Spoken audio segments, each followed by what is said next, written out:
હું વધારે વજન આપું તો મને લોકોમાં પાછું એવું થાય કે મારા તો જોશીલાલા પરિવાર જ વખત કરે એટલે આમાં તો ઘણી બધી બીક લાગી જરૂર પડે કે આમાં કોઈ કશું કહે નહીં.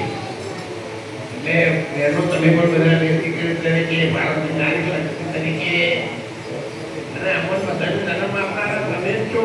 સંતોને મહંતોને છોકરાઓને આ બધાને જન્મ આપનારી નારી શક્તિને એટલે તમારા આશીર્વાદ સૌથી આગળ પહોંચી જાય. તમે બધા તમને આશીર્વાદ આપજો, આપણે બધા સફળ થઈએ. હમણાંથી મારાથી પણ હવા એવું હતું સારી તંદુરસ્તી થોડી એવી હતી એને લઈને હું વાતાવરણ હતું. મહિનાથી પાકિસ્તાનને પણ રણુદાસ બોલાવી લીધા હતા કાર્યક્રમો માટે. હું કાર્યક્રમમાં જતો નહીં, રણુદા રાખી જવું એ પાછું ચાલુ કરી દીધું છે. હું પણ ત્યાં જઈ રહ્યો છું, પણ દિવસે આવ્યો છું. બાકીનું કામ પણ હવે ચોમાસ કરેલું આપણે ચાલુ કરીશું કામોની બધું. એટલે બધા આવતા રહેજો, બધાને ખાસ આમંત્રણ છે. અને એની અંદર જેમણે જેમણે જે સેવા સાથ સહકાર આપ્યો છે એમને પણ હું વંદન કરું છું. નાની દાતાઓને પણ વંદન કરું છું. અને એમાં આપણે જિંદગીનો બધા આગળ વધીએ, સહભાગી બનીએ.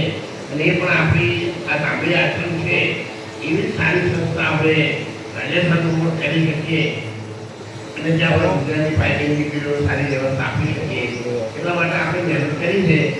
અને બધાને ગુવાભાઈ સાહેબ કરો, દસરથભાઈ સાહેબ કરો, કે મણિરો મહારાજ કરો, બધા આચાર્ય મહારાજો કરો, એ બધાના આશીર્વાદ લઈને શરૂ કરેલું છે.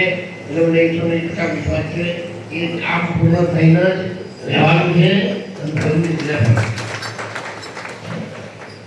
આમ તો બધાને ખ્યાલ નહીં હોય, રાજ ભગવાન કિશોરનું ભજન ગાયું ને અમે બે ભીખું લગભગ 25 વર્ષ નોકરી કરેલી,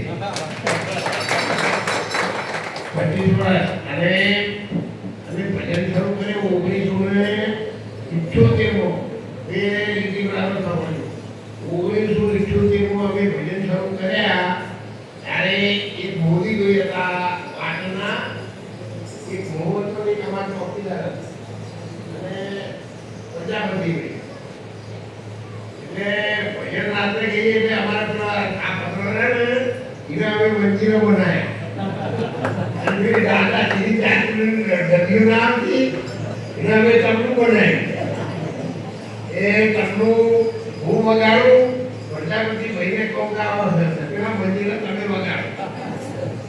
એમ કરી કરીને અમે 1980 ચાલુ કર્યું જંગલમાં. અને સાથે રહ્યા. આમ તો જ્ઞાન બાબતમાં મારી સાથે હતા એટલે કશું કાચું રાખેલું નહીં, પણ કદાચ આપણે એનો વ્યક્ત ન કરી શકતો, વ્યક્ત કરી ન શકે. પણ આધ્યાત્મિક લાઈનમાં બહુ જબરદસ્ત એટલે તૈયાર કરેલા. અને એ એમ કહે છે એ ખાલી કળાથી નહીં પણ હૃદયથી જાય છે, આત્માની શક્તિ. એટલી લાઈનમાં હું માનું છું એટલું જ માનું છું. હું કહી શકું છું કે કઈ ના શકું એ ભક્ત આત્મથી એ રીતે માતા તમામ માણસો તૈયાર કરેલા.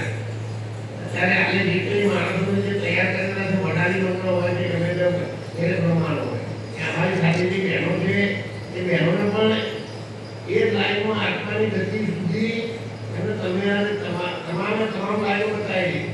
પછી એ લાઈન પર રહેવું જવું એ આપણે મરજીની વાત.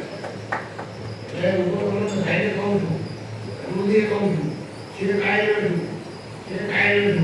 પણ આત્માને ઓળખાણ કરવાની થાય તો તમારે કોઈ જગ્યાએ પોકો મારવાની જરૂર નહીં. મને તમે યાદ કરજો.